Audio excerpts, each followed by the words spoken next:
పూజ vlogs upload చేసినప్పుడే 2K 3K వెళ్ళిపోయినాయి videos అన్నీ. ఇదేంటబ్బా ఇంతమంది చూస్తున్నారు కానీ ఒక్క సబ్స్క్రైబర్ అన్న రాలేదని నేను షాక్ అయిపోయిన. అసలు ఎందుకబ్బా చూసే బదులు ఒకసారి సబ్స్క్రైబ్ కూడా చేసుకోవచ్చు కదా మన ఛానల్ని అయితే. ఇంకా నేను పూజ అయిపోయినంబడే ఒకటి నాకు మీషో ఆర్డర్ అయితే వచ్చింది. మొన్న కూడా రివ్యూ ఇచ్చాను కదా షార్ట్ టాప్స్, ఇంకా ఒక డ్రెస్ అయితే. ఇవన్నీ నేను ఒకేసారి ఆర్డర్ పెట్టుకున్నా. నిజం చెప్తే మీరు షాక్ అవుతారు, నాకు 1000 రూపీస్లో ఇవన్నీ వచ్చేసినాయి. నేను మొన్న ఆఫర్స్ ఉన్నాయి, సో అందుకని అన్నీ ఒకసారి ఆర్డర్ పెట్టేసిన. నాకైతే 1000 బిలోనే వచ్చేసినాయి అన్నీ. కానీ క్వాలిటీ అయితే అద్దరిపోయినాయి అసలు. బయటికైనా వేసుకెళ్ళొచ్చు, మంచిగా ఉన్నాయి ఇవైతే. ఇంట్లో ఎప్పుడు నైటీ వేసుకోవడం ఇష్టం లేని వాళ్ళు ఉంటారు కదా, వాళ్ళకైతే చాలా బాగుంటాయి. బయటికి కూడా వేసుకెళ్ళొచ్చు ఈవినింగ్ టైంలో అలా.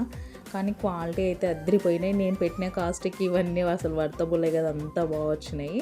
కలర్ కూడా చాలా బాగా అనిపిస్తుంది కదా. మరి మీకు ఎలా అనిపించింది కామెంట్.